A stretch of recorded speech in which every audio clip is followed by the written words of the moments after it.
नमस्कार साथियों। आज मैं दादाजी के चौपाल की जो कहानी सुनाने जा रही हूँ उसका शीर्षक है एक हाथी की पीड़ा। जगदम्बा प्रसाद जी अपने पुराने दिनों को याद करते हुए कभी कभी भावनाओं में खो जाते हैं और सोचते रहते हैं। मेरी माँ सदा एक बात हमें कहा करती थी, बेटा, हाथी इतना बलवान है जिसके बल से सभी घबराते हैं, उसके सामने जाने से लोग डरते हैं। पर वही हाथी जब किसी कारणवश कीचड़ में फंस जाता है तो कीचड़ में रहने वाला छोटा सा मेंढक भी उसे लात मार देता है। जगदम्बा प्रसाद जी सोचने लगे, देखा जाए तो उनकी बातों के गूढ़ अर्थ हैं जो बिल्कुल सच हैं। मुझे याद है कि जब हम लोग बहुत छोटे थे तो कैसी कैसी दुर्दशा से गुजर रहे थे। हमारे ऐसे भी दिन आए थे कि एक वक्त की रोटी के लिए हमें दूसरों के मुंह ताकने पड़ते थे। बाढ़ के कारण हमारा मकान ढह गया था। गांव में चारों ओर पानी ही पानी भर गया था। बहुत से लोगों के मकान और खेत पूरी तरह से ढह गए थे। हमारे बाबूजी की किराने की दुकान थी जिसमें से गांव वाले सभी लोग सामान खरीद कर ले जाते थे। गांव के चारों ओर पानी भर जाने के कारण बाबूजी एक रोज दुकान नहीं जा पाए और रात के समय हमारे पक्के मकान की नींव खिसक गई तो हमारा मकान अचानक भरभरा कर ढह गया। किसी तरह हम सभी लोग भागकर घर से बाहर निकल गए। शुक्र है कि हमारे घर में कंक्रीट की छत नहीं थी बल्कि लोहे की चादर थी। ऐसे में हम लोग बच तो गए, नहीं तो हम सभी लोग उसमें दब जाते। बाढ़ के कारण तथा मकान गिर जाने के कारण जगदम्बा प्रसाद जी के पिता दुर्गा प्रसाद जी का मनोबल टूट गया। 2 दिन बाद जब दुकान में गए तो देखा कुछ लोगों ने हमारी दुकान को भी लूट लिया था। पूरी दुकान खाली हो गई थी तो मानो हम सभी के ऊपर कहर सा टूट पड़ा। बाबूजी अपने महाजन के पास गए परंतु उन्होंने मदद करने से मना कर दिया। बाबूजी अपनी दुकान को शुरू करने के वास्ते महाजन से मदद मांगने गए पर उनसे मदद नहीं मिली तो उन्होंने अपने और कई परिचितों से मदद मांगी ताकि कोई हमारी आर्थिक रूप से मदद करे तो हम हमारी दुकान फिर से चालू कर सकें। हमारे गिरे हुए मकान की जगह किसी तरह एक कोठरी बना लें ताकि बरसात से बचने का कोई उपाय हो सके, परंतु ऐसा नहीं हो सका। आखिर में हम लोग गांव के एक हाई स्कूल में जाकर रहने लगे ताकि वहां पर वर्षा से बच सके। साथ ही साथ सरकार के द्वारा दिए गए रिलीफ अर्थात राशन पानी मिल सके। लाज के कारण बाबूजी कभी भीड़ भाड़ के बीच नहीं गए। हम लोग भाई बहन जो कुछ भी लेकर आते थे सभी उसमें संतोष कर लेते थे। जगदम्बा प्रसाद जी अपने बीते दिनों को सोचकर बहुत भावुक हो जाते हैं। एक बार फिर उनके बदन में सिहरन सी जाग उठती है। लाज के कारण बाबूजी अपने कमरे से नहीं निकलते थे। जहाँ पर हम लोग स्कूल के एक कमरे में ठहरे हुए थे वहाँ पर भी पता नहीं लोग कहाँ से आ जाते थे और बाबूजी को कुछ ऐसी वैसी बातें कहकर गुस्सा दिलाने की कोशिश करते थे ताकि वह गुस्से में आकर उनके साथ झगड़ा फसाद कर ले, परंतु बाबूजी किसी की बातों का जवाब दिए बगैर चुपचाप रह जाते थे क्योंकि उन्हें मालूम है कि यह लोग उनका मजाक उड़ाने आए हैं। बहुत से लोग गांव में ऐसे हैं जिन्हें हमारी प्रतिष्ठा पसंद नहीं है। गांव के लोगों से ऐसा बर्ताव करते हुए किसी न किसी बहाने यह जताने की कोशिश करते कि आज तुम भी हमारे बराबर में खड़े हो इस रिलीफ कैंप में।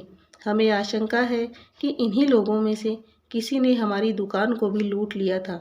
दुर्गा प्रसाद जी की पत्नी सरोज देवी सभी को समझाते हुए कहती है कि आप सभी लोग धीरज रखिए, अभी हमारा समय खराब चल रहा है। वैसे तो समय सभी का खराब चल रहा है, इसमें कोई संदेह नहीं है, परंतु देखा जाए तो उनसे ज़्यादा तो हमारा समय खराब चल रहा है। एक तरफ जहां अपना मकान गिर गया वहीं अपनी दुकान भी लूट ली गई। हो सकता है किसी ने जानबूझकर हमें नीचा दिखाने को ऐसा किया है और संभवतः वही लोग हमें नीचा करने के उद्देश्य से यहाँ आकर ऐसी वैसी बातें करते रहते हैं ताकि आपको गुस्सा दिलाकर आनंद ले सके। हमें ऐसी परिस्थितियों में धीरज रखना चाहिए। कहते हैं ना कि जब हाथी जैसे बड़ा पशु कीचड़ में फंस जाता है तो एक मेंढक जो बहुत छोटा होता है वह भी हाथी को लात मारता है। यह सभी समय का खेल है, आप चिंता ना करें। समय किसी के लिए सदा एक जैसा नहीं रहता। कल को हमें भी सरकारी सहायता मिल जाएगी तो हम लोग अपने पुराने चादर से फिर से अपने मकान को बना लेंगे। चाहे पहले जैसा ना हो तो भी क्या फ़र्क पड़ता है। दुर्गा प्रसाद जी मन ही मन सोच रहे हैं कि सरोज ठीक ही कह रही है। अभी हमारा समय बहुत खराब चल रहा है और जब मनुष्य का समय खराब होता है तो बहुत सी विपत्तियां आती है। अगर ऐसा नहीं होता तो हमारे पक्के मकान की नींव, जो कि आज से पहले कभी ऐसा नहीं हुआ था कि ढह जाए, परंतु अब पता नहीं पानी के बहाव में कैसे मकान के नीचे से मिट्टी खिसक गई। अगर ऐसा ना होता तो शायद हमारा मकान नहीं गिरता। अब देखो, उधर मकान तो गिरा, इधर लोगों ने हमारी दुकान को भी लूट लिया। यह कैसा संयोग है। जब बरसात रुक गई तो धीरे धीरे बाढ़ का पानी उतरने लगा। लगभग महीना भर हो गया। बीच बीच में बच्चे लोग तथा दुर्गा प्रसाद जी अपने घर को देख आते थे। वहाँ पर भी देखा कि पशुओं के लिए जो चारा रखा हुआ था वह भी किसी ने लूट लिया। ऐसे में उन्हें अपनी गायों के लिए चारे का संकट आ गया। वह सोचने लगे, अपने को तो सरकार की तरफ से खाने पीने को कुछ ना कुछ मिल रहा है, परंतु गायों के लिए तो कुछ भी नहीं मिल रहा है ना। ऐसे में इन्हें कैसे बचाएंगे।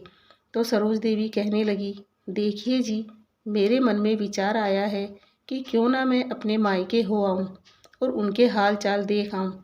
अगर वहाँ पर हालात ठीक ठाक लगते हैं तो थोड़ा बहुत चारा लेकर आ जाऊँगी। अगर नहीं मिला तो कोई बात नहीं, और कोई बंदोबस्त कर लेंगे। सरोज देवी अपने मायके चली गई, जो कि वहाँ से 7-8 कोस की दूरी पर है। वहाँ पर भी बाढ़ आई हुई है, पर उन्हें इतनी दुर्दशा से नहीं गुजरना पड़ा तथा उनके बहुत से खेत खलिहान होने के कारण उनके पास चारा भी बहुत सारा था और अच्छी अवस्था में था। ऐसे में सरोज अपनी माँ से सारी बातें खुलकर कहते हुए अपनी इच्छा जताती है तो माँ सुषमा देवी अपनी बेटी को सांत्वना देते हुए कहती है, ठीक है बेटी, हमारे पास तो ढेर सारा चारा है। तुम्हें जब जितना ज़रूरत लगे यहाँ आकर ले जाना। एक साथ नहीं ले जा पाओगी तो कोई बात नहीं, थोड़ा थोड़ा ले जाना। तभी वहाँ पर सरोज की भाभी सपना आ गई और कहने लगी कि अगर चारे पानी का इतना ही अभाव है तो गाय और बछड़े को बेच क्यों नहीं देती। अगर हमारे यहाँ से चारा लेकर जाएगी तो हम लोग अपनी गायों को क्या खिलाएंगे। वाह रे, चारा तो खिलाएं हम और दूध पिए सरोज। इतने में सरोज के बड़े भाई रमन आ गए और बीच बचाव करते हुए अपनी पत्नी को कहते हैं कि अरे सपना, तुम कैसी फालतू बातें कर रही हो। छोटी सी बात का बखेड़ा खड़ा करती हो। चारा ही तो लेने आई है, तुमसे कोई सोने चांदी या कोई खेत मांगने तो नहीं आई है ना। वह हमारी बहन है, उसकी मुसीबत में मदद करना हमारा कर्तव्य है।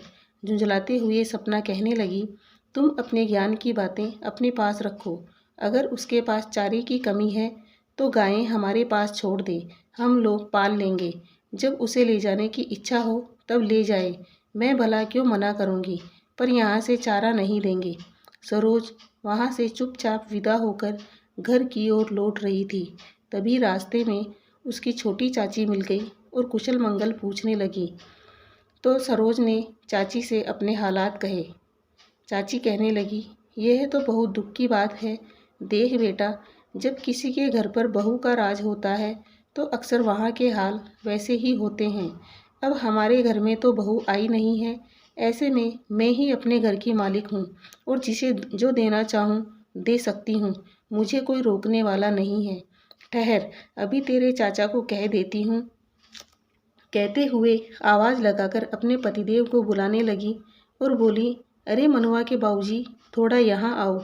ऐसे में रमाकांत जी आ गए तो चाची सुशीला कहने लगी, आप अपनी बेटी के साथ बैलगाड़ी में भरकर थोड़ा चारा इसके घर पहुंचा दो, नहीं तो इसके गाय और बछड़ा भूखे ही मर जाएंगे।